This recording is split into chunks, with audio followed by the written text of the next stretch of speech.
Very happy to see you all here tonight for what promises to be a very exciting evening. Last year, the Cooper Union celebrated its 150th anniversary. For those of you who aren't familiar with this institution, it's a small private university founded by the American entrepreneur, inventor, philanthropist Peter Cooper, who, although having only 1 year of education himself, felt that education should be as free as air and water. And so he devoted his entire fortune to building this institution to provide what he called an education second to none at no cost to every admitted student. For 150 years, every student in this program has had a full scholarship. We teach 3 subjects here: architecture, engineering, and fine art, with an emphasis on the union of these subjects. In addition to the school, Peter Cooper established this hall as a forum for free speech, for a chance to air any issues that were of importance to the public. And we have been very proud to maintain the tradition of this hall for 150 years. It was from this lectern that Abraham Lincoln made the speech, his famous "Right Makes Might" speech, that got him the presidency of the United States.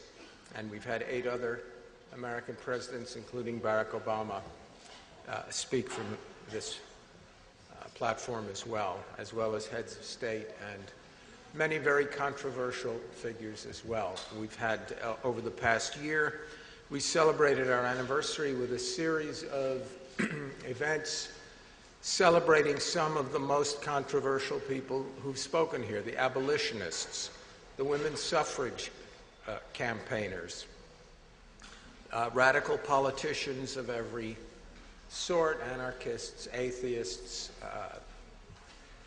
I counted, in doing research for that series of events, 12 men and 8 women who had been described in the Post as the most dangerous man or the most dangerous woman in America. And we are proud that this is a place where voices of all sorts can be heard. Now, before I turn the panel over to representatives of the Pan American Center and the ACLU, I just have a couple of quick questions, a little survey, if you like, for the audience. How many of you came this evening with a pen or pencil? Could you raise your hands? Great. How many of you brought something to write on? Very good. How many of you have a cell phone? Okay, please turn them off now. And now I would like to invite to the stage Larry Seams of the Pan American Center and Jamil Jaffer of the ACLU.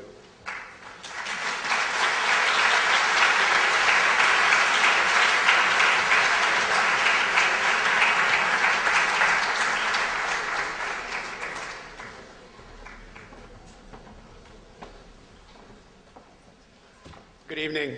I'm Larry Seams, Director of Freedom to Write and International Programs at Pan American Center. As many of you know, PEN was founded just after the First World War on the principle that discussions among writers from different countries and cultures can reduce the kinds of tensions that lead to such catastrophic conflicts.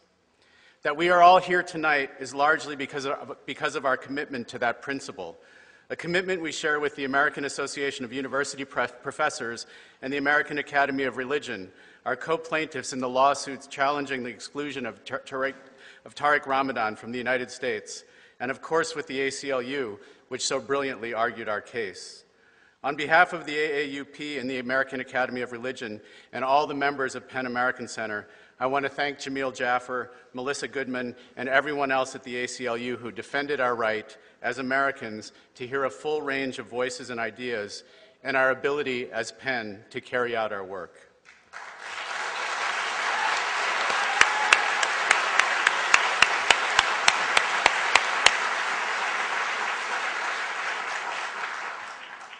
20 years ago, next month, Larry McMurtry, who was then the president of Penn American Center, testified before Congress about the dangers of excluding those whose views our government disfavors from the United States.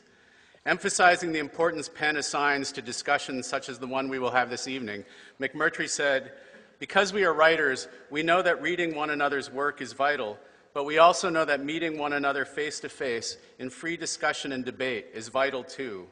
As readers of foreign books, we respond strongly to the truths inherent in all serious literature. We try hard to remain sensitive to the social and cultural subtleties that are apt to be lost in translation. But when we meet, the dialogue that ensues both expands and clarifies the perceptions and experiences we have in common. With hope and goodwill, we begin to forge common perspectives. Such nourishing exchanges might have once been deemed the luxuries of intellect, cultural feasts, if you will. Today, in a world of truly international dependencies, these meetings are more than luxuries. They are moral imperatives."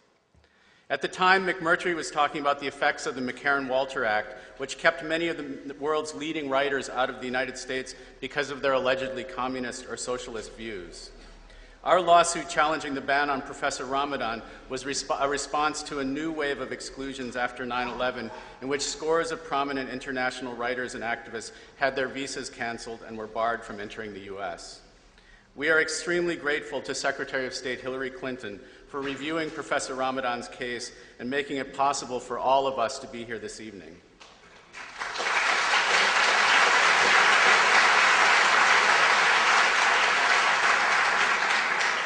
We will be working with the AAUP, the ACLU, and the administration to make sure other post-9/11 exclusions are also reviewed and reversed.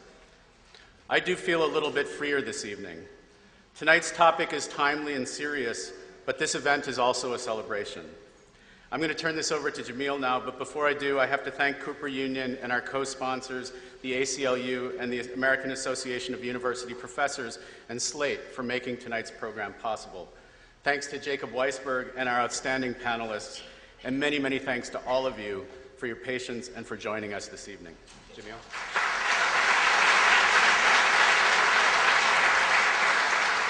Thanks, Larry, and thanks to all of you for joining us this evening. I'm Jamil Jaffar. I'm the director of the ACLU's National Security Project. That Tariq Ramadan is in the United States at all is a testament to the advocacy and commitment of three different organizations: the American Academy of Religion, the American Association of University Professors, and Penn American Center. 6 years ago, the Bush administration revoked Professor Ramadan's visa and effectively banned him from the United States. With the help of the ACLU, the three organizations I mentioned brought a lawsuit under the First Amendment to challenge the ban. An appeals court eventually rejected the Bush administration's basis for the ban, and as Larry said, earlier this year, Secretary of State Hillary Clinton signed an order that lifted the ban altogether. If not for the lawsuit that three American organizations filed several years ago, this evening's discussion wouldn't be taking place at all. At the end of this evening, we can all decide for ourselves whether what Tariq Ramadan has to say is persuasive or unsettling or even infuriating. But we should take a moment to appreciate that we can decide for ourselves. One point of the First Amendment is to create a political space in which we can discuss and debate issues of public concern without government interference or censorship. Tonight's discussion takes place within that protected political space. In many other countries, that space doesn't exist at all. It's the government that decides which ideas get heard. It's the government that decides which ideas are worthwhile and which ones aren't. We have the opportunity, and in fact, we have the constitutionally protected right to decide for ourselves. And we have this right because organizations like AAR, AAUP, and Penn American Center protect and defend that right. On behalf of the ACLU, I'd like to thank those three organizations, as well as the Cooper Union, Slate Magazine, and all of the panelists. And it's now my pleasure to introduce Jacob Weisberg, chairman of the Slate Group.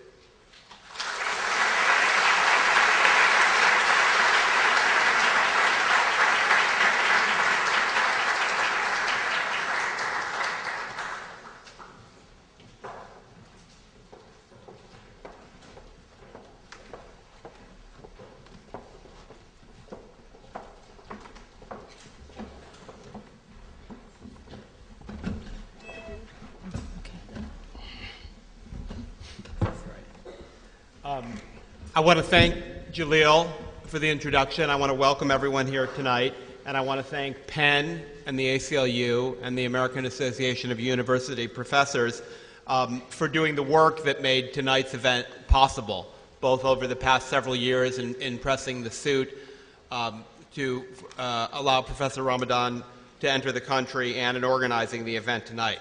I'm going to very quickly introduce our panelists so we can get down to it, and then I will explain a few things about the format, and we'll start right in. To begin, at the far end, George Packer is a writer for The New Yorker. He's the author of several books, including his most recent collection, Interesting Times.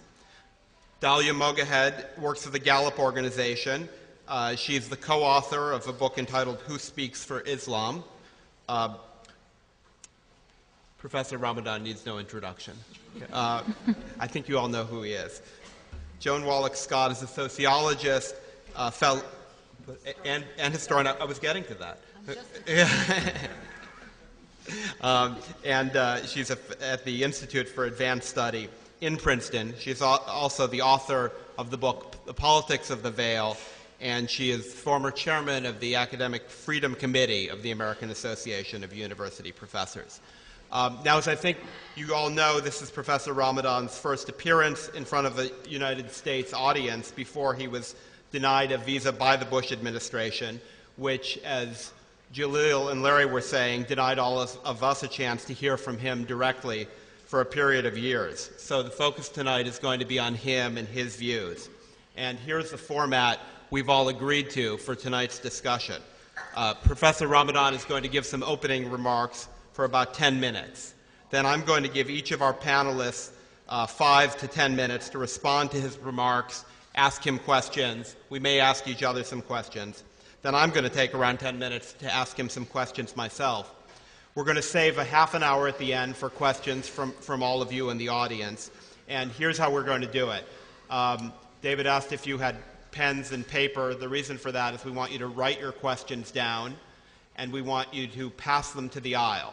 And the time to pass them to the aisle and give them to the people who will be collecting them is when George Packer, who's going to go last, finishes his 10 minutes, and when I'm starting my 10 minutes. So the questions will all be collected. They'll be brought up here. I'll remind you, don't worry if that's too confusing. But the point is you have some time, but in about 55 minutes into the event, we're going to collect all the questions. They'll be brought up to me, and I will read them. And I will not select them on the basis of what the questions are. I will merely select them on the basis of which are the pithiest and most legible. So let that be a challenge to all of you. I want to say, I know this is going to be an excellent audience, I can tell already, but let me remind you to turn off your cell phones. I want to appeal to everyone to listen respectfully tonight. That means please hold your applause, if you possibly can, until the end of the event. This event is made possible by organizations that are advocates, are leading advocates for freedom of expression, and I'd like us to be a very good example of that principle tonight. And with that, I give you Professor Tariq Ramadan.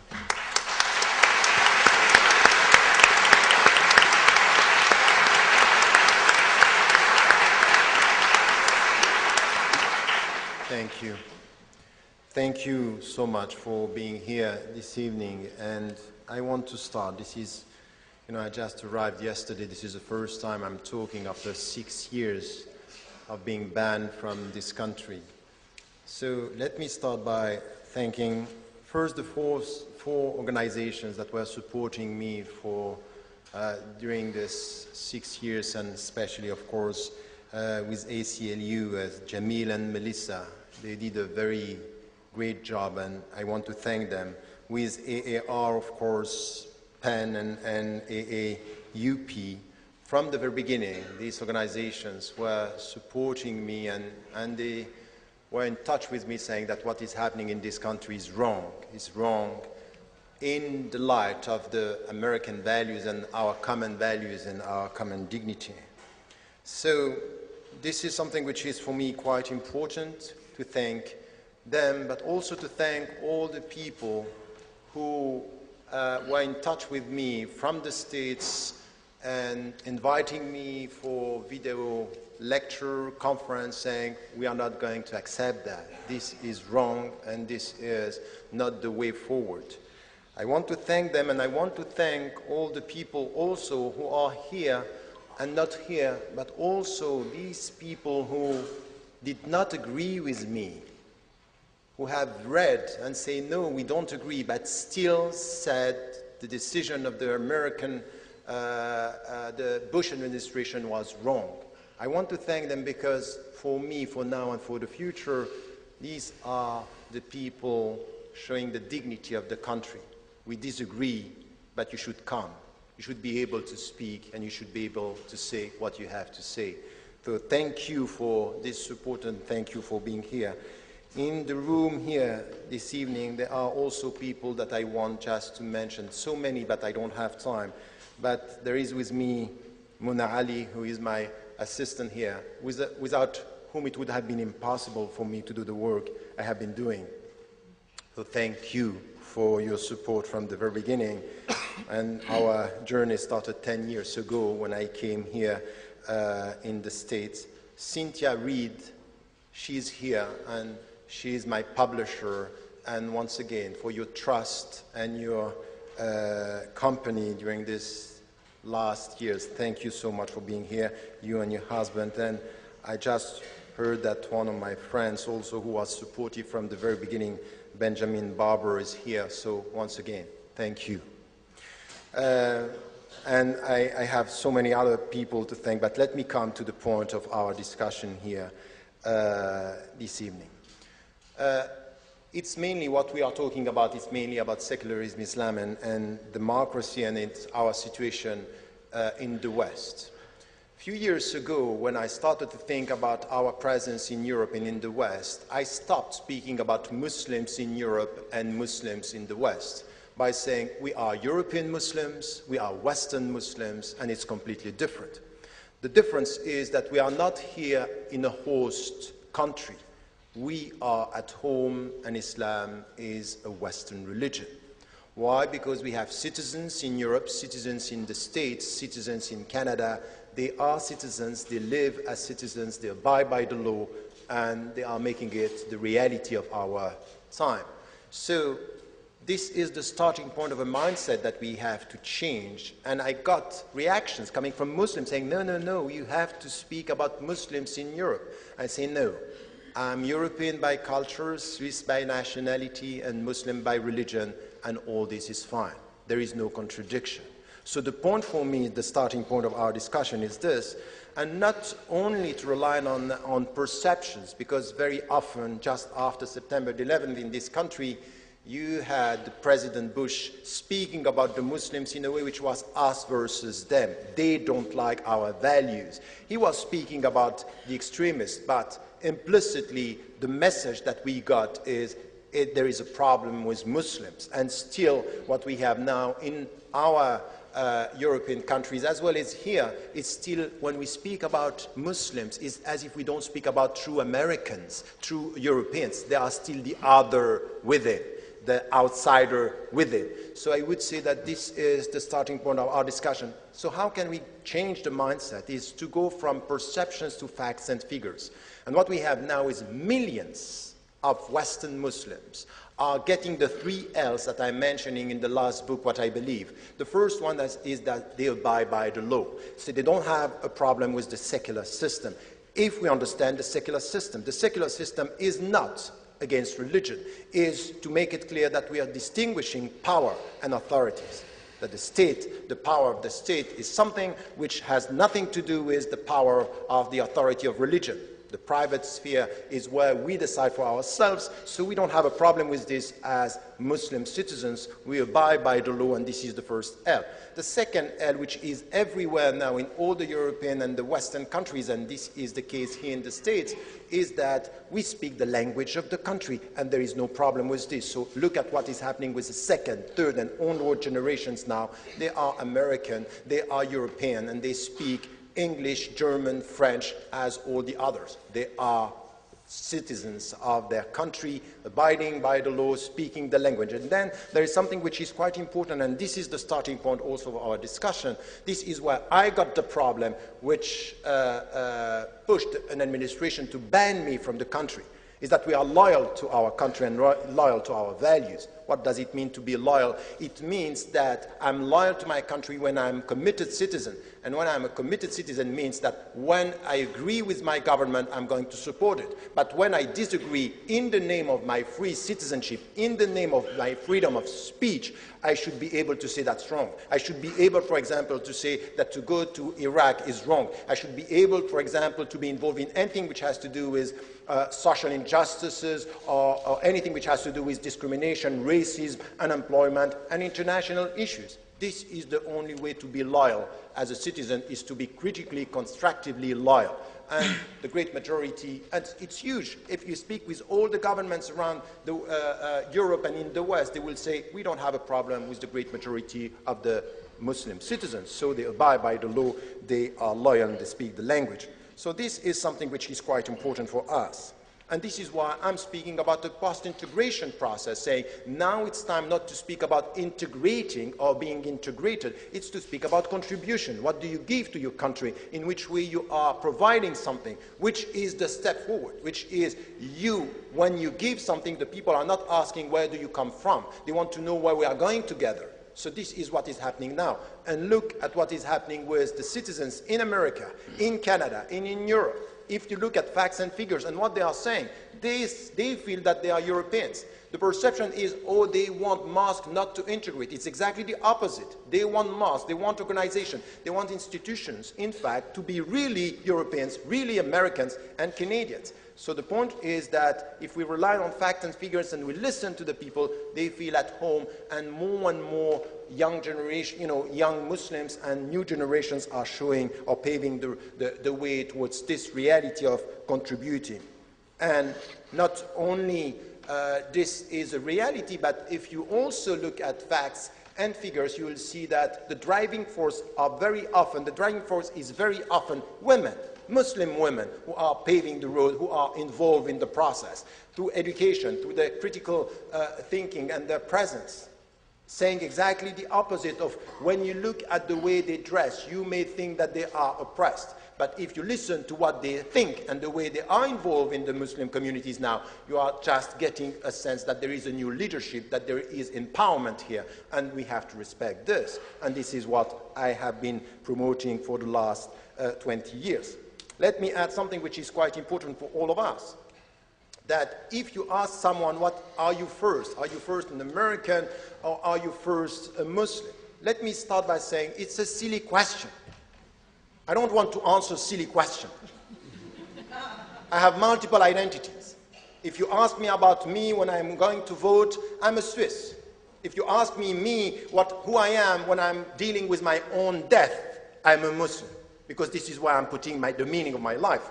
If you are asking me what is my origin, I'm an Egyptian by origin.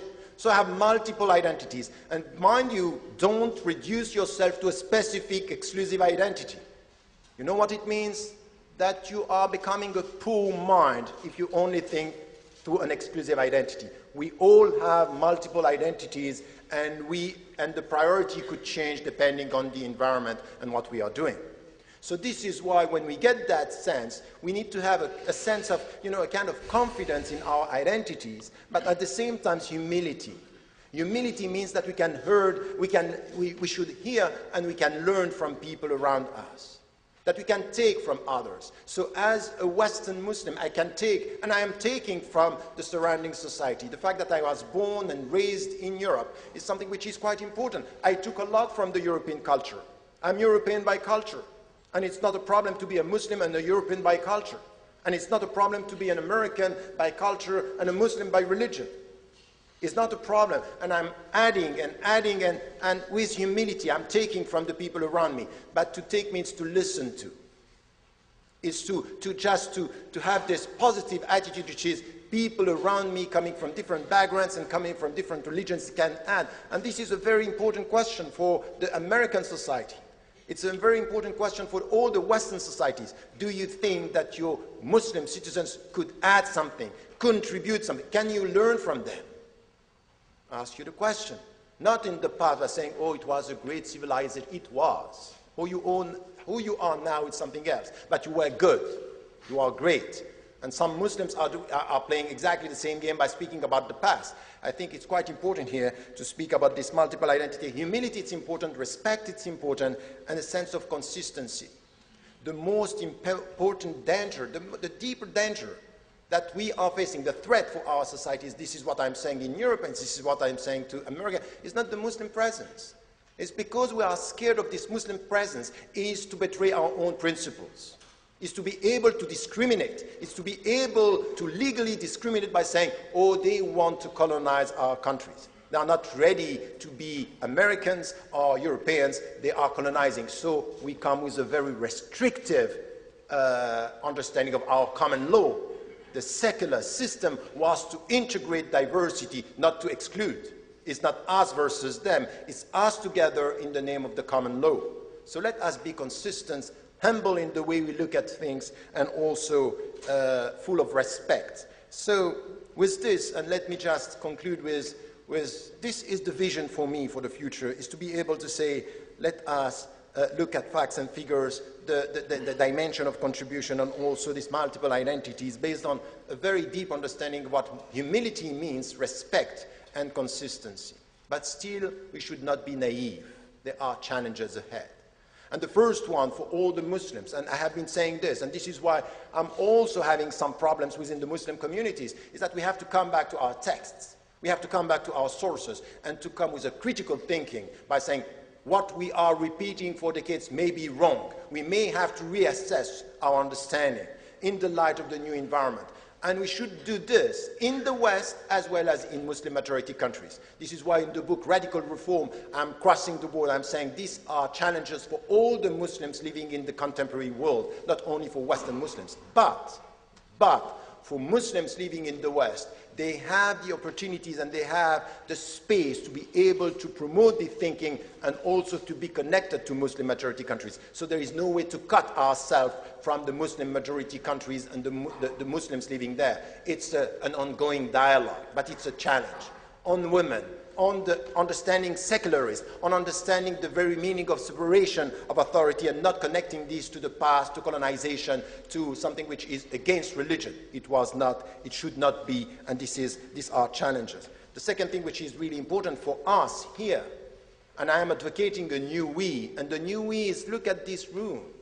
Muslims, non-Muslims, atheists, Jews, Christians, we are all together. We have a common future. So the point is for all of us to say, okay, how are we going to build this sense of belonging to the common future? It's also to be able to learn about the people who are living. And there is a lack of knowledge. Not only a lack of knowledge of Islam, I'm sorry, a lack of knowledge for Christians about Christianity, for Jews about Judaism, for secular people about secularity. There is a lack of knowledge about memory. Because we are scared of the present, we are reducing the past. You can listen to things that are said about Europe. For example, the past of Europe is as if Islam was not there. So you have to say, you know what? We may need the dialogue with ourselves instead of speaking about the dialogue with others. So knowledge is important, and this is where it's quite important to come back to memory, philosophy, history. This is what we also have to teach. Let me just add two things and end with this. All of us, we should be very cautious to not to accept this confusion in our current discussion. When we speak about religion and when we speak about the Islam, we should come to this religious discussion, but not to confuse this with socio-economic problems. What we need with people being discriminated, with violence in the suburbs, for example, in France, in the inner cities now, when you listen to African Americans telling you you have a problem with racism, but you have a problem with equal citizenship. Now, not talking about religion. It's not a religious problem. It's a socio-economic problem needing social policies. We need policies on this. We don't need to speak about, identity, integration, culture. This is not the point. The point is, are you serious? Are you consistent with democracy, with democratic values? That is equal citizenship for all of us, if you are rich and if you are poor, if you are black and if you are white. I'm saying this to the United States of America because you know the problem that you have with this, but not only to the Americans. I'm saying this also to all the Muslims around the world, because they may say Islam is not promoting racism, but Muslims are very often promoting racist attitudes towards the black, towards some of the people who are poor people. I think that this is something that we have to challenge. And the last point for me is really also to be able to understand that we should connect this to international issues. We should be critical. You know, I know why I was banned from this country. It has nothing to do with my terrorist views or my view about violence. I was invited by the State Department 5 months before being banned from this country. And I said it. I am condemning violent extremism, and I have nothing to do with this. But I'm not going to keep quiet when I think that the American policy is wrong, when going to Iraq was wrong and was illegal. That not to support the right of Palestinians, in my view, is wrong, and I want something which is a more balanced policy coming from the United States of America. I'm still waiting for this, but I think that this is my right. This is where I am a true citizen. This is the dignity when I am asked, I'm free to speak about this. You know, yesterday when I arrived, I entered and it was good. After 1 hour, it was good. This is the first step. But between my entrance and just before coming outside, I was asked, what are you going to speak about? What are the topics? I said, that's fine. The first step is to enter. The second step, no questions, please. No questions. Not about that. Let me speak the way I want. I am used, or I was used, and I was coming to, you know, some of the Muslim majority countries to be asked about what are you going to say. But this is not a democratic. We're not democratic society. They are not democratic society. In a democratic society, we should be able to also understand that if we want to live together, we should be able, in the United States of America as well as in Europe, to speak about international issues, about what is going on in the Muslim majority countries. You cannot disconnect this from that. If we want to live together, this is the only way with all these challenges to get what is missing today. 2 things. Trusting each other. I disagree with you, but I'm ready to listen. You are critical, but I'm ready to be challenged. And this is the sense of humility. And the second thing is the sense of belonging. I'm a European, you are Americans, this is your country. Let us, with this new we, come to a critical discussion. We disagree, but our future is common. Or we may disagree, but our future is common. And this is where we should come together. Thank you.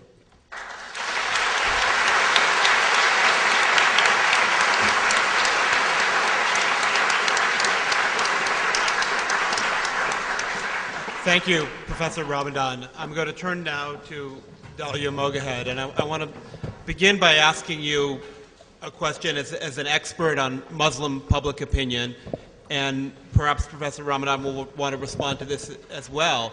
And the question is, why are American Muslims so much less disaffected than European Muslims in general? Okay, thank you very much, and thanks you all for being here this evening. The podium is now in the way. Oh. The lectern is in the way. Why don't you push it back? Good, thank you. Well, we'll keep talking while they do that. Thank you. Yes. Okay. Dalia, please go ahead. I'm going to draw on the research that we've done at Gallup on European Muslims in Britain, France, and Germany, as well as American Muslims. And what we find is that there are several differences between American and European Muslims, but there are also many things that they share. So I'll start with the differences, which is sort of the questions you alluded to.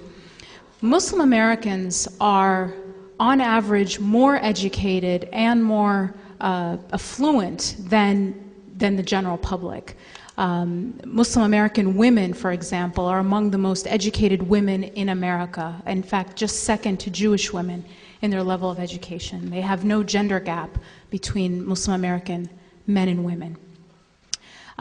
Muslim Americans are employed, they're entrepreneurial, they're highly educated. And this is in stark contrast to many Muslim communities who are European. where they are, on average, much less likely to be employed, socioeconomically disadvantaged. So that is one big difference, and there are many reasons for this difference. One is the reason that immigrants came to each continent. So many Muslim American immigrants immigrated to this country for education, for higher education, my parents being an example. Just as a huge generalization, but many of European Muslim immigrants came to their countries as laborers. So we're dipping into a different set of communities within each country. The other distinction or unique aspect of Muslim American communities is that the largest group within our community are African Americans. So they're not immigrants. 35% of the Muslim American community is African American, and they do make up the largest single racial group. So those are some of the differences in terms of socioeconomically. But there are also many similarities, and I think one that might surprise people is that Muslim Americans are not less religious than European Muslims. And I think that there's a misconception that there's sort of an implicit connection between success economically and educationally and somehow being more secular. And that's not the case at all, in fact. Muslim Americans are, in fact, slightly more religious, or a larger percentage of Muslim Americans say religion is an important part of their daily life than do European Muslims. But on the question of identity, because I think that's a really important question, Professor Ramadan touched on it, we ask a question around identity, and we ask people to tell us how strong they identify with their faith, and then we ask them how strong they identify with their country, how strong they identify with their ethnicity, and we ask each identity separately, so that you're not choosing between identities, but you're simply scaling each one. And what we found is that Muslims in Europe, as well as Muslims in the United States, are as likely as the general public to identify strongly with their nation. Specifically in Britain, Muslim British citizens are more likely than the general public to say they identify strongly with their nation. Where they are very different from the general public, especially in Europe, is on their identity with their faith. Muslims identify much stronger with their faith than does the general public with theirs. And so there is this confusion that these two identities are competing, when in fact, when you look at how they relate to one another, they are not inversely proportional, meaning having a stronger religious identity does not correlate with a weaker national identity. They are actually, they have no relationship in that way. They are complementary identities. Some of the other things we found specific to citizenship is that European Muslims, like American Muslims, have a great deal of confidence in their national institutions. So institutions like the judicial system, the honesty of elections, the national government, at least as likely, and in many cases much more likely, as are many immigrants, more likely than the general public to express confidence in these democratic institutions. But where there are similar challenges, even though Muslim Americans tend to be more educated, more affluent, etc., largely successful socioeconomically, they do share one basic challenge with European Muslims, and that is that significant minorities in both societies, significant minorities of the general public doubt Muslim citizen loyalty. So around 44% will say that they don't believe Muslims living in their country are loyal to the country. So there is this issue of a doubt, an ongoing issue with Muslim Europeans or Western Muslims in general having to prove their loyalty or being seen as having dual loyalties, which is not borne out in the research. And finally, I'll just end with our research on sympathy for violence, because I think that underlying all of these discussions, whenever we're talking about secularism, democracy, integration, underlying all of these discussions is always this security concern. And I think it's important to understand the research. We found that, first of all, Muslims in general are no more likely, in many cases less likely, than the American public and European publics to express sympathy with violence targeted at civilians. So that's just one basic fact. The other thing we found is that among the minority who do express sympathy for violence against civilians, terrorism, that minority group is no more likely than the general public, or no more likely than the mainstream Muslim community, to be religious. And in fact, when they are asked to justify their position on violence, they do not use religious justifications. They use political, socio or geopolitical justifications for that position. And I can answer many questions about why do terrorists use religious rhetoric in their recruiting. But what we do find in our research is among the general public, those aren't the justifications used for the sympathy for these acts of violence. Thank you. Well, I'll turn to Joan Scott then. Joan, Orthodox Islam has to be one of the most powerful forces for the oppression of women in the world today. They are, you can dispute this, but they are, you know, what's that? Not Catholicism? Well, it's directional, all right, but there are, women are in many places forced or pressured to wear burqas, veils. They can't drive in Saudi Arabia. They can't be in the clergy. The list goes on and on. My question to you is whether you're satisfied with Professor Ramadan's views on the role of women in Islamic society.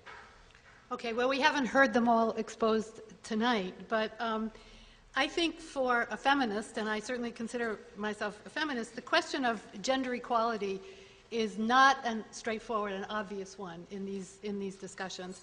In fact, I would say that gender equality has been used as a kind of veil for the social and economic inequalities that Muslims experience, certainly in Western European societies. So that, for example, in a country like France, there's a great deal of discussion of gender inequality and much less discussion of social and economic equality, which has led, for example, to unemployment rates among Muslims being at the same level of education and age and so on, being 2.5 times as great as unemployment levels among French nationals, without any change for the last 15 years. A steady, constant inequality, sense of discrimination. If you go to the discussions that were had during the riots in 2005, the number of kids who would say, I have all the qualifications for this particular job, I sent in an application with my name on it, and that was the end of the possibility for the job. There have actually been groups that have done tests of discrimination in which they send in exactly the same CV, one with a Muslim name on it and one with a French name on it, and the French gets the job and the Muslim doesn't get the job. So there is a huge, in these countries of Western Europe, I think the distinction, the class distinctions between American Muslims and European Muslims are really important to take into account. In a country like France as well, the history of colonialism marks Muslims as an inferior, colonized peoples who are to be civilized. The French notion was that there was a civilizing mission that they were carrying on as the part of their imperial adventure, and that stays attached in some ways to North African, West African, and Muslim populations. So I think the issue of gender equality has been used as a distraction in many cases. The question of the status of women in Islam has been used as a distraction, so it's not as necessary to talk about these social and economic issues. It also diverts attention from the continuing social and economic, the continuing gender inequalities within the Western countries, so that in France, although there's a law that requires equal numbers of women on all ballots in elections, 16% of the parliament are women. In the United States, 18% of the Congress are women.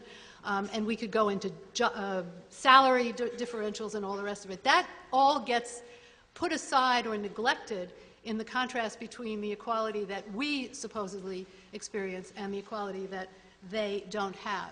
In fact, I've been fascinated by the way in which Western politicians, men for the most part, who have spent most of their careers trying to interfere with the reproductive rights of women, with access of women to politics, with the rights of women in job markets and other kinds of. These guys have suddenly become champions of Muslim women's equality, and equality defined as, very vaguely defined, as equality.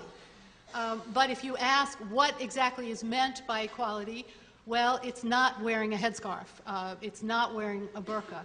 In fact, many of the women who wear burqas or headscarves, but certainly the headscarves are the ones I know something about, will tell you that they've chosen to do it not because their parents are forcing them to do it, not because their brothers are threatening their lives, but because they represent a younger generation of Europeans who want to insist on the integrity of their religious beliefs as well as on their, the fact of their citizenship in many of these countries. So the notion of a kind of forced, the notion that there's one meaning for the veil and that it is the oppression of women is again something that is not borne out by the facts and the testimony of many of these women. Just to get this straight, the answer to the question is, are you concerned about the oppression of Muslim women and the way Professor Ramadan deals with that problem? The answer is women in the West are oppressed too. And I take your point, and yes, they are. But No, there are very specific roles that are denied to women in Islamic societies, professional roles, the clergy. There is explicit discrimination, and I don't hear you very concerned about it. I'd like to have your information on that. The Iranian parliament has more women in it than the American legislature. How about the Iranian clergy? No, but how about the rabbinate in the United States? The Orthodox. I'm not saying that these are the same. What I'm saying is that the issue of gender equality is a way of distracting the conversation from some of the things that need to be talked about, which are discrimination against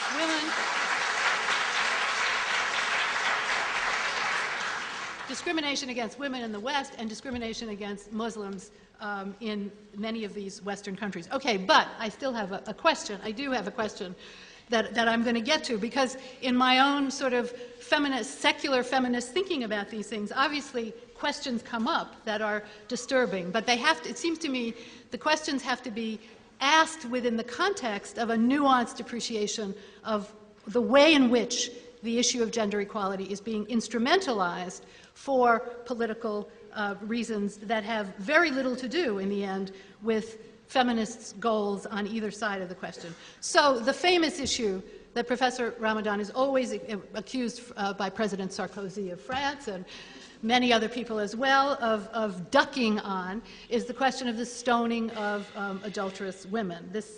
I actually think that his solution to the problem is not a bad one. That is that there be a moratorium. He has said, he can say it himself, but he has said that he opposes... This is a tough question. Yes, that he opposes stoning, but that he thinks there ought to be a moratorium on it so that Muslim jurists can deliberate it, because unless the discussion happens from within, unless there is a set of interpretive arguments, that the issue will not be resolved, and it certainly can't be a Western imposition on the religious teachings or the religious interpretations of a particular group. So I think I would accept that, but still I would ask the question, okay? And the question, the gender question is, and it comes not so much from a Western feminist's perspective as it does from what I know of Islamic feminists.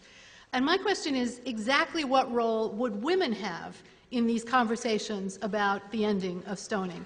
How would their voices be represented? What sort of role would they play in the interpretive debates that need to be had around a question as difficult as that? And I have many other things to say, but I'll stop there. Professor Brown. Yes. Let me just go straight to your question, because there are many other things that I wanted to comment. But on this question, and this is, once again, I was having an interview this afternoon, and once again, the same story came. And this happened, in fact, in 2003, and for the last now 10, 12 years, I've been advocating the fact that what we need in the Muslim majority countries is really a moratorium. So what did I mean, and what do I mean now, and in which way we have to involve women in the whole process? Once again, you cannot sit here by condemning. And first, stoning in Islam, in the mainstream and the classical, it has nothing to do with women. It has to do with men and women. Mm-hmm. So it's not something which is only about women being involved. It's men and women. My position is not only on this. It's on hudud, it's the penal code, it's on death penalty, stoning, and corporal punishment. Saying we have to stop now and to open a debate within the Muslim majority country with the scholars. Why? Because you are dealing with people who believe that there are texts coming from God. So by condemning, you are not going to change anything, and many are condemning. If you were talking about Sarkozy, now he's telling us that Saudi Arabia is a moderate country. That's fine. Who had a double talk? Right. The point for me is really to be consistent. If we want things to evolve, it's exactly this. It's from within. So to ask 3 questions, what do the texts say? What are the conditions? In which context we can implement this? And let this to be open. But don't accept things that are happening now that are implemented against poor people and women, not against the rich people, and we are all silent. What is in the petro-monarchies today is known by everyone, but we are silent. Why? Because they have the money. They have the money. We are hypocritical on that. So the position for me is to make things moving. What I want is men and women to be involved in the discussion, but not only on this. Mm-hmm.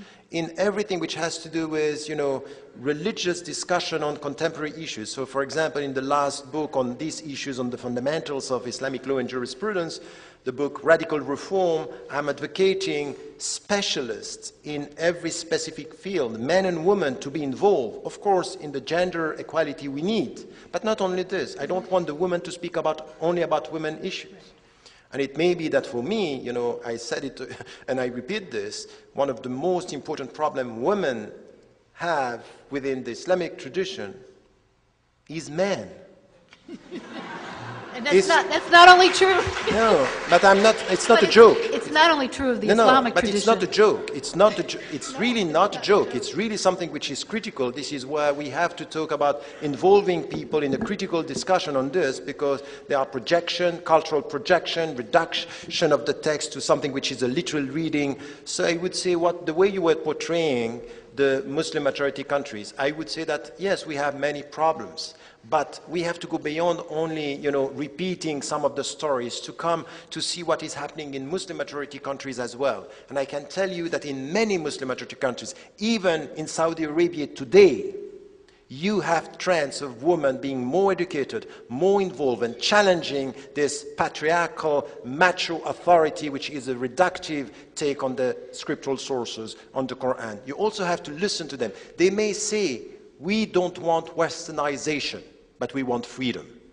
And it may be that we can get freedom without westernization. And we should be humble enough in the West, you and me, to accept that they could be free, but not like us. I'll turn now to George Packer to continue this conversation.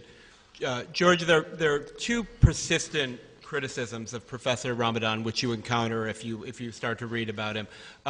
One is, and I'm merely summarizing here. I'm not taking this position myself. I'm serious. But one is that he engages in a kind of doublespeak, that he says very different things in front of an audience like this in the West, as opposed to what he would say in front of an Islamic audience in France or in a Muslim country.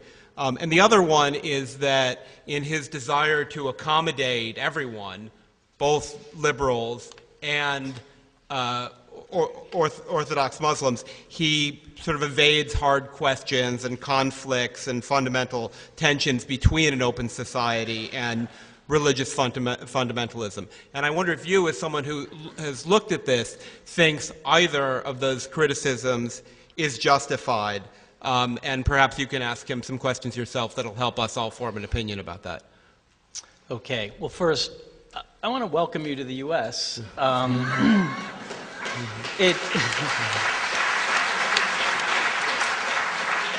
It took 6 years too long. I wrote at the time that it was a disgrace for you to be banned from this country. It made the United States look illiberal and afraid and closed, and I feel that today our country can say we are not as afraid as we might have seemed. So I'm glad you're here.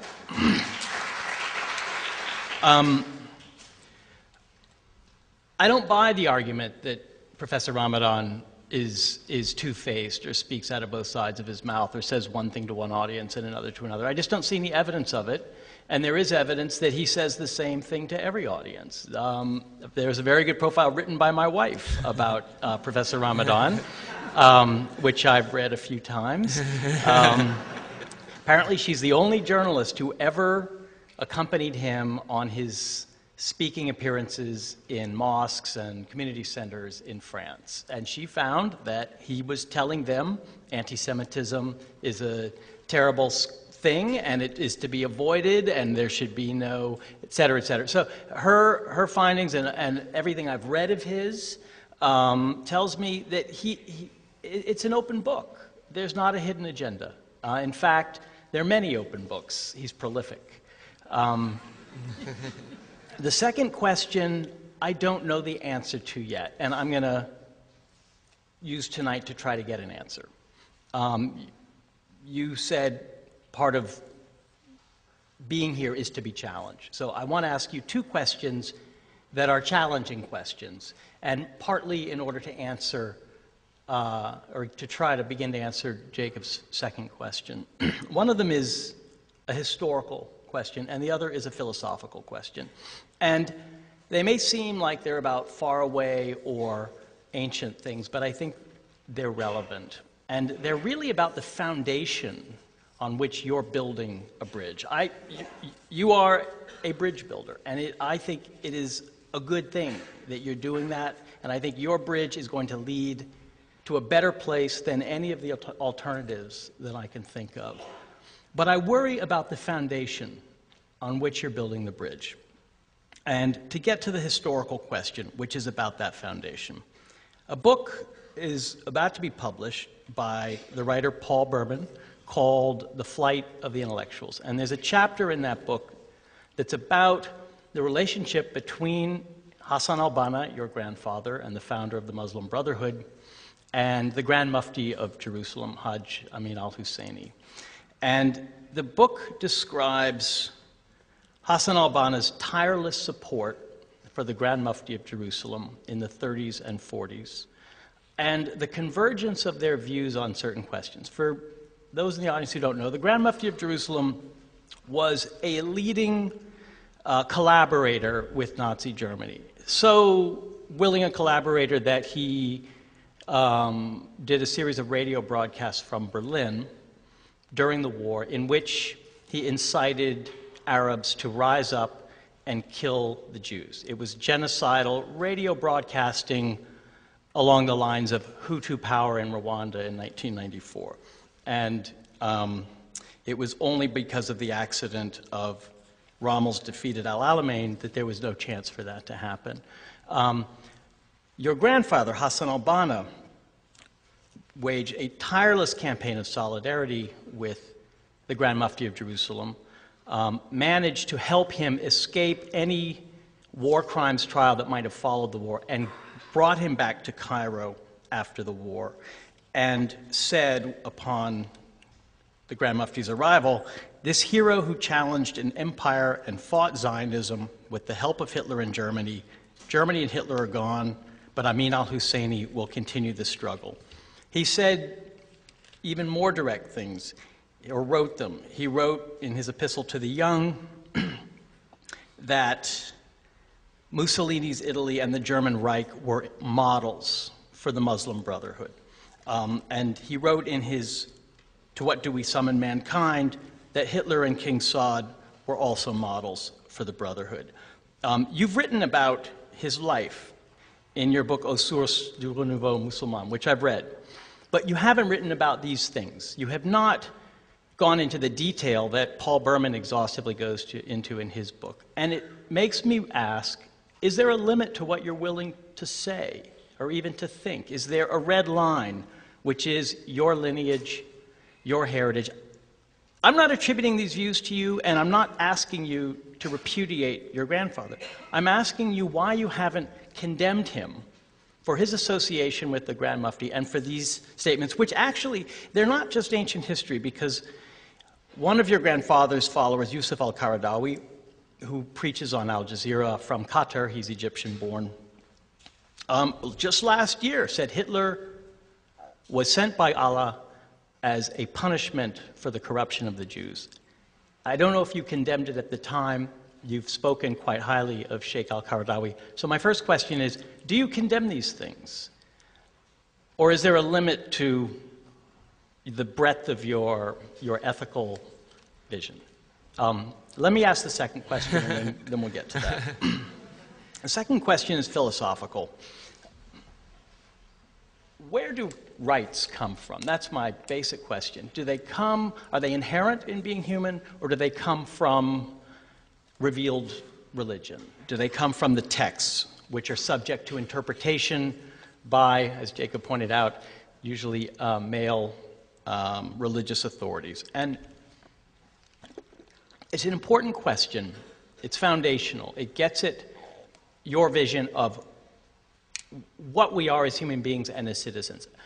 It's especially important in Muslim-majority countries, because in those countries, especially where there is essentially an Islamic state, those rights which may exist today can be taken away tomorrow if the body of the clerics decides on a new interpretation. So we may have an enlightened Tariq Ramadan-like interpretation today, but tomorrow we might find that that's changed. And that's the nature of rights that are not inherent and universal, but that are based in religion and in religious texts that help bring you here, are based on defending that right. And yet, I think among a good many Muslims in Europe, and not just the ones who advocate or even seek to carry out violence against those cartoonists, who are a serious few, there isn't that absolute conviction that there's a right, that the right of freedom of expression includes the right to insult, ridicule other people's religion. So I guess I ask, where do rights come from, and do they include that right? Okay. You can take a few minutes. I have more than 2 minutes. That's okay. Right. So about your first question, let me tell you something about, you spoke about the book of Paul Berman, which is going to be published. And I have been asked, I arrived yesterday for the last, this morning, at least 3 times about this book. And I read what he was writing before. I can just tell you something which is quite important for me.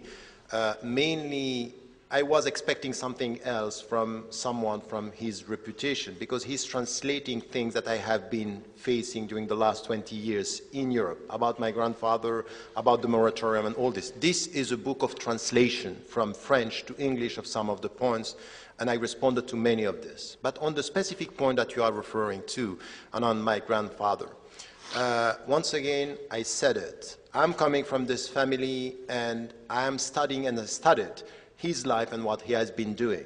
And I put this into the context of the 30s and the 40s in Egypt.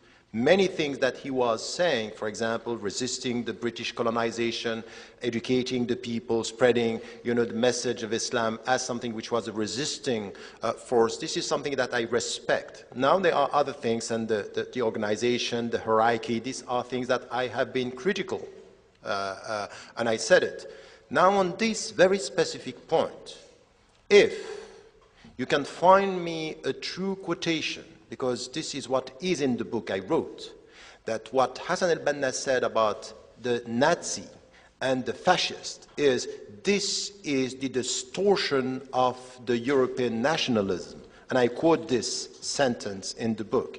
His support to the Mufti is something which is supporting the Mufti against what was happening in Palestine, which is the silent colonization, and especially the Stern and Irgun groups, which were terrorist groups. This is against them that he was speaking that way.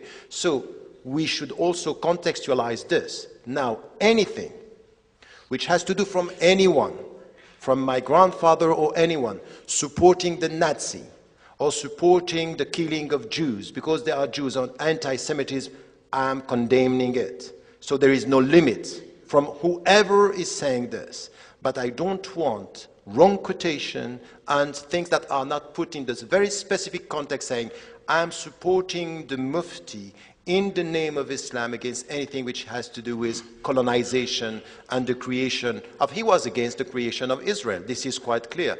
In that time, in this specific context, we also have to listen to some of what he was saying, some of the quotation that he was. Well, one of the quotes I read was from a book called Nazi Propaganda in the Arab World, which was published last year by Jeffrey Herp, which uses files from the American Embassy in Cairo, which were transcribing both the Mufti's radio broadcast from Berlin and Al-Banna's speech in Cairo when the Mufti came to Cairo after the war. So these are from scholarly but works. the point is, there is no discussion about the fact that he supported him as a force against, the creation of Israel. There is no discussion about this. But don't you think, even to support him for that reason, after he's just spent 5 years giving aid and comfort and genocidal radio broadcasts from Berlin taints the Muslim Brotherhood, to say the least, from its beginning? The point is that the support in this specific period of time that we had even in Europe by people supporting, because they were, even in France we have this, to condemn this support and to say any kind of support towards the Nazi was wrong. I have no difficulty at saying this was wrong and not acceptable. But now what I'm telling you is that quotation coming from Hassan al-Banna, supporting the Nazi or supporting anti-Semitism, the way you describe this, I'm challenging this because I didn't find this quotation the way they were put. Now, if this is the case, and you can come with the true quotation, not what, many things were said about Hassan al-Banna that if you come back to the text, you find exactly other quotation and things that are not exactly the opposite.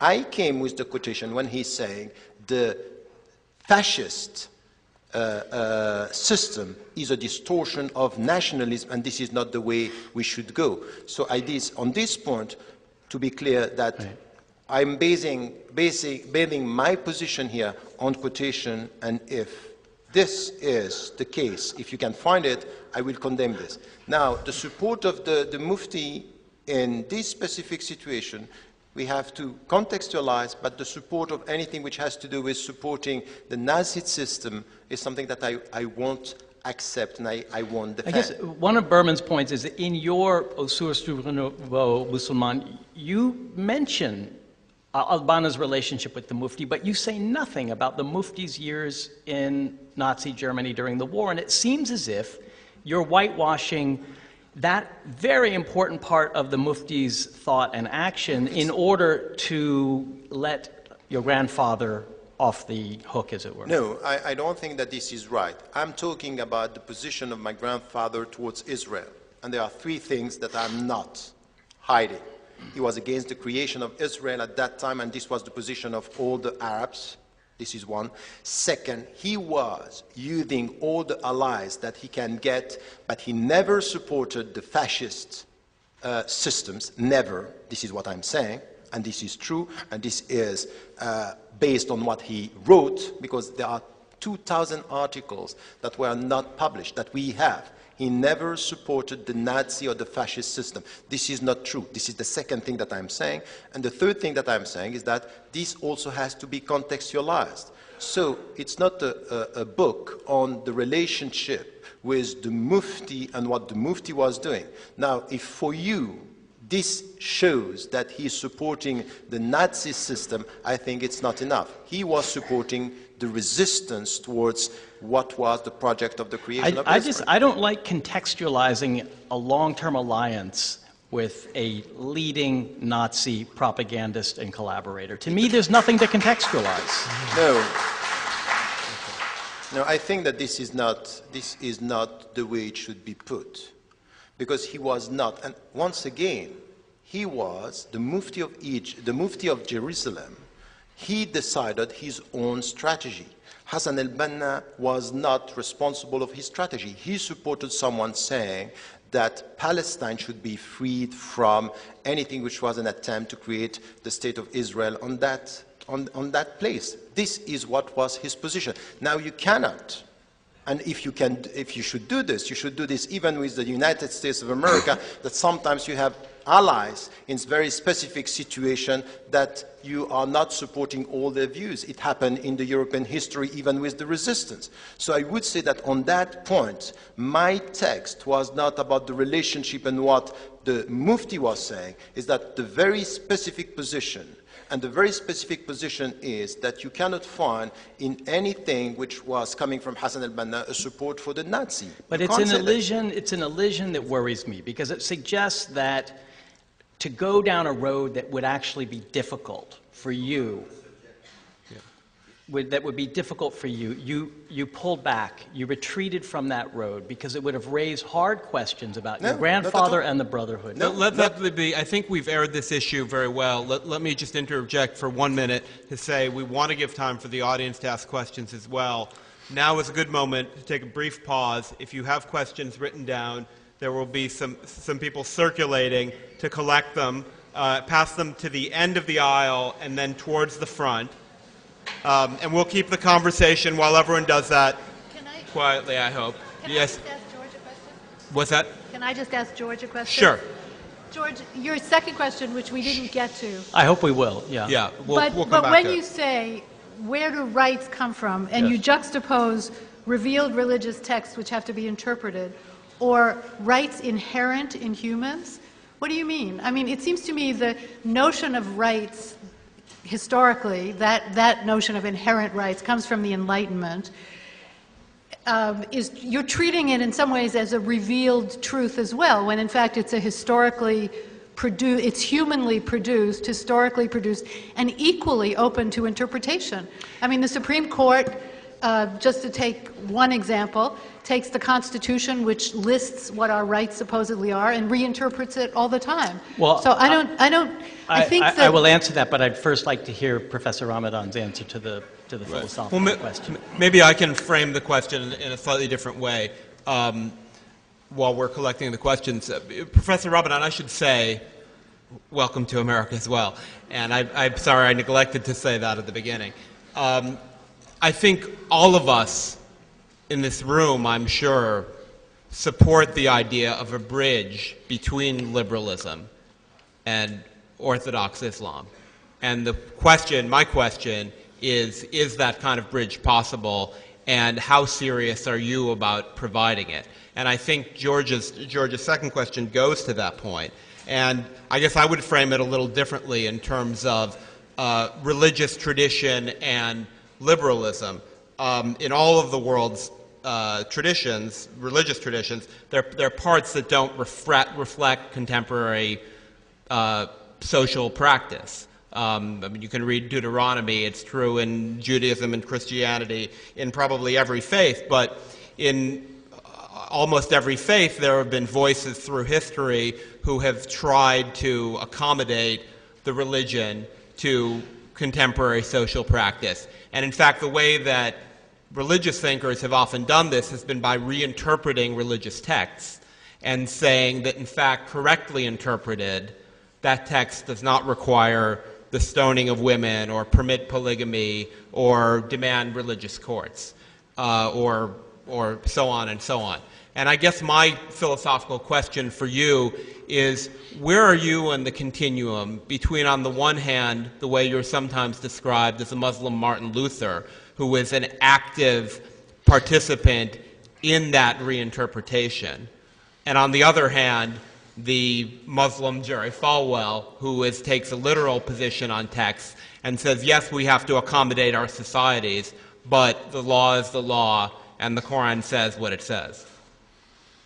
Yes, I have been working on that, and I think that between your two questions, and I've been working on that by saying, look, first there is something which is quite important, is that for the Muslims and the mainstream, what you call Orthodox, is that it is the very word of God. But the point is that this is where the discussion starts, that it was revealed over 23 years, and it should be, and it is, open to interpretations. And what I'm saying is not new. It's something which is as old as the Islamic legal tradition, by saying it has to be contextualized. Of course, we have fundamentals. They're not going to change the way we pray, the way, what we call the ibadat, everything which has to do with worship, and the fundamentals. But now, from the very beginning, in the legal Islamic tradition, there is something which is a critical reading of the scriptural sources, and not denying the fact that you can add to what you get from the text anything which is coming from the common rationality. This is not something which is new in the Islamic tradition. Quite the opposite. If you listen to Alain de Libera, the French philosopher who is a specialist of the Middle Age, he is saying that this separation of authority between something which is coming from revelation and something coming from rationality, in fact, the Christianity got this from the Islamic legal tradition, plus the Jewish legal tradition. This is not something which is alien to the Islamic tradition, that we are having both. So there is no way for me to tell you what is produced by common human rationality is against the text, or saying that what is coming from the text is not subject to interpretation. So it's an ongoing process between this and that. Does it mean that there are principles that are beyond, history? Yes. What I said, the fundamentals for a believer is, what we have when it comes to the creeds, when it comes to the practice. But when it comes to implementing, what I'm saying, for example, in the discussion that we had on the moratorium, some of the texts are clear-cut. For some of the scholars, there is no discussion. This has to be implemented. The point is that we need to understand that there are conditions and the context. So in the light of the context, I'm coming with a reinterpretation of the text by saying, if you implement the text literally, you are going to betray the very end, the objective of the text. All this is coming from what? It's coming from rationality, a critical reading. And this is, once again, something which is part of the Islamic tradition. So when you are telling me that there are things that are, universality, it's coming from our common rationality, I would say, yes. But it doesn't mean that because it's coming also for me from revelation, it's going to contradict something which is coming from our common rationality. I would say the opposite. In my next book, which is called The Quest for Meaning, Developing a Philosophy of Pluralism, I'm talking about faith and reason by saying that these are not contradictory dimensions when it comes to this. So I would say that when it comes to the legal tradition, we have to, the question will be about the limits. What and how are we going to deal with the limits? What I can tell you today is that, for example, be quite fair, and once again, it's exactly the same attitude with the first question. It's really to be quite precise in what we are talking about. I think I was pretty precise in the first question. No. But the first question, yes, but my answer is quite precise. When I'm telling you why I'm writing what I'm writing about, and in which way I'm distancing myself from anything which has to do with supporting, Nazi and fascists, this is unacceptable, and this is my position, and it would be the case. But the point is that look at what happened with the cartoon. And what happened also with the Get Wilders movie on, Submission. No, the other one, which is on fitna, what he was doing afterward. If you listen and you look at what is happening with Muslims and Western and European Muslims, what they were, the first reaction in the cartoon by Danish Muslims was not what, say, we don't understand. They didn't react for 3 months. And what you should understand that something happened in Denmark, which was a political game. The ambassadors asked the prime minister to welcome them and to talk. He refused. And then they came back to the countries of origin and they played with this, and it became a political issue. It has nothing to do with Danish Muslim citizens saying, no, you can't do this. It was not the case. Now we have demonstrations and people in Muslim majority countries refusing this. But look at what happened with Geert Wilders in the Netherlands. He did this, and they say, we abide by the law, and they took a critical distance from that. And this is my position. It's legal to do it. I think it's silly. It's legally silly, but do it. And take a critical distance on that. And I would say that even non-Muslim in our Western society may think that, yes, it's legal, and we have to say, I don't want new law. I don't want to add in the name of something which is coming from God. I say, let us come to our common rule of law. If you... Yeah. I'm sorry, George. Okay. I don't want to interrupt this very good conversation. On the other hand, we only have a little more than 10 minutes left, and there are a lot of questions, and I want to try to get through quite a few of them, if we can. And I have one more question for you, which I'm asking you only because I've seen it 4 times on the card, so it is the most common question here. It's about Islam and homosexuality. In an article on your website, you wrote, all the world's major religions and spiritual traditions, from the majority view in Hinduism, Buddhism, Judaism, Christianity, and Islam, condemn and forbid homosexuality. Muslims are now being called upon to condemn the Quran and to accept and promote homosexuality to gain entry into the modern world. You also call homosexuality behavior considered reprehensible under the rules of morality. Is sex between 2 people of the same gender wrong under your moral code, and can one be gay and a good Muslim? I responded to that many times, but the quotation, the second one, is not what I'm saying. I say, according to Islam, this is the way homosexuality is perceived. So it's quite clear. From all the monotheistic tradition to Buddhists to the Dalai Lama, are not, the spiritualities are not promoting homosexuality. This is to be said because this is the mainstream and these are the teachings coming from the religions. What I'm advocating then, and saying something which is quite clear, Islam is not promoting homosexuality. What should be the attitude of the Muslims is to be able to say, I disagree with what you are doing, but I respect who you are. And this is what, in a pluralistic society, should be the common ground. You may disagree with the fact that, I'm a practicing Muslim, but I'm asking you to respect who I am. And for the Muslims, is to be able, in our society, to be able to say this: I respect who you are, I respect your rights, but I may disagree with what you are doing. This is one thing. The second thing is, and I said it once, and it was published in Prospect magazine, I said to the Muslims, if someone is a homosexual, a man or a woman, and he's saying, I'm a Muslim, it's not for me to put someone within or outside Islam. And it's not because you are doing things that for Muslims they are not right that you can say that you are no longer a Muslim. And a behavior is not putting you outside or within Islam. So you can be a Muslim and you decide the behavior you want to have. This is your responsibility. So I would never say to someone, you are no longer a Muslim because you are homosexual. Now, your decision is yours. Your freedom is your freedom. I respect who you are, and you decide the way you want to behave. Mm-hmm. All right. As much as we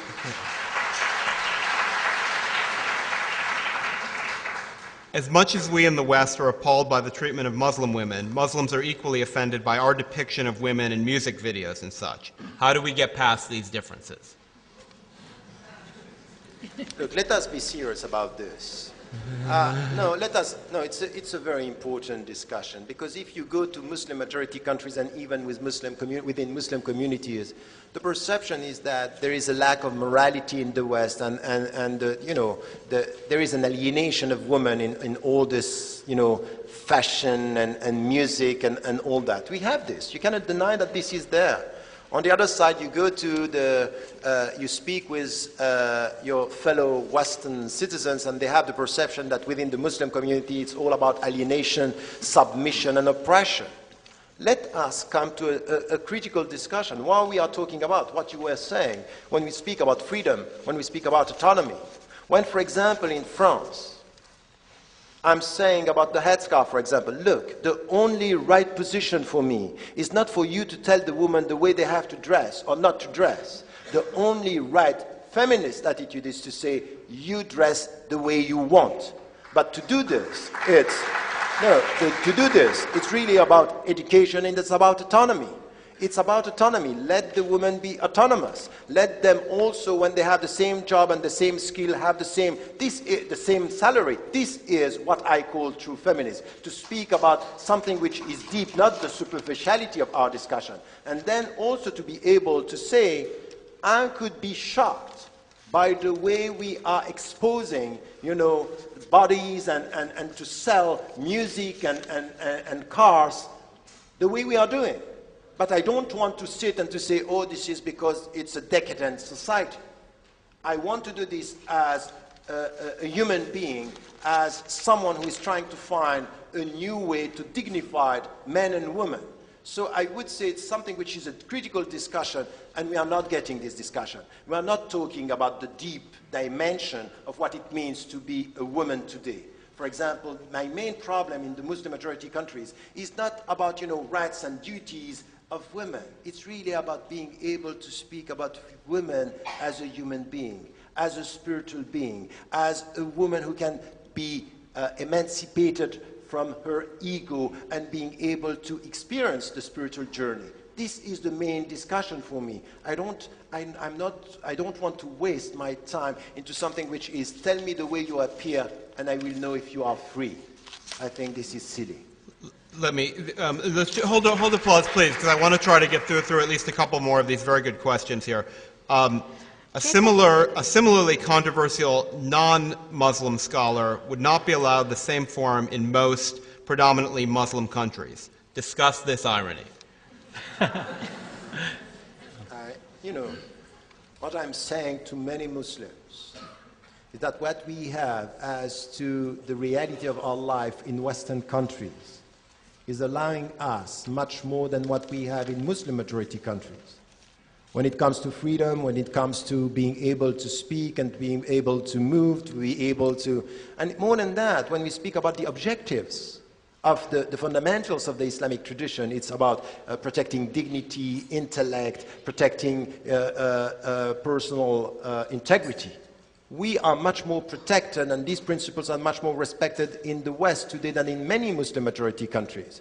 So I would say, I'm still banned from 6 Muslim majority countries today because I cannot speak my mind. And I would say that it's not only for an atheist that it's problematic, it's for every single free mind that it's problematic now in many Muslim majority countries. So instead of being happy to be here in a comparative way, we'll always find people who are worse than us.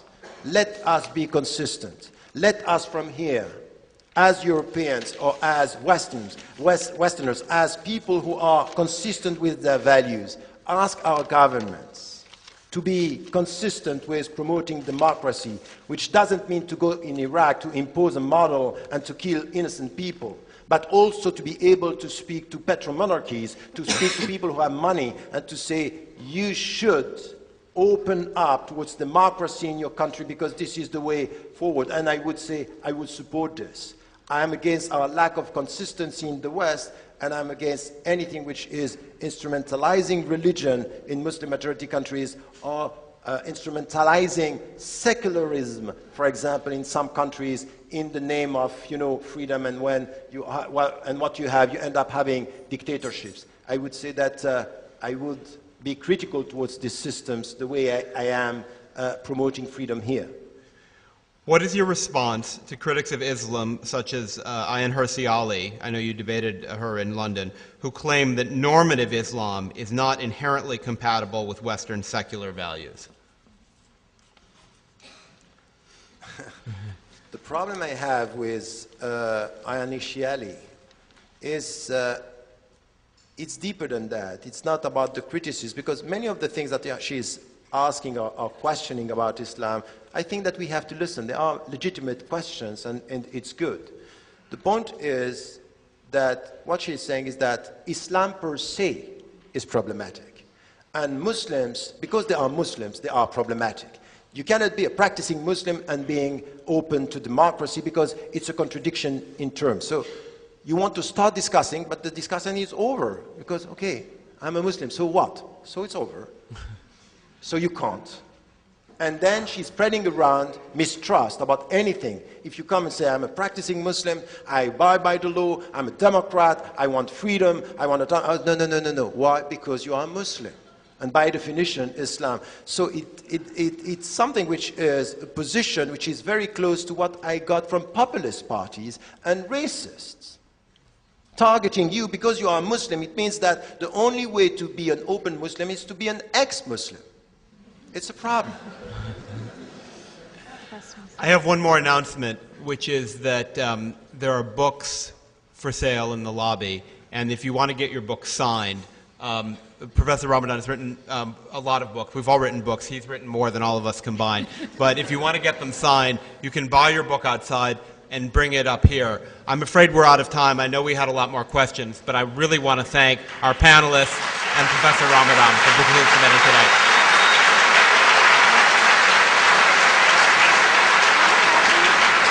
Yeah. Let me just, yeah. I couldn't mention that.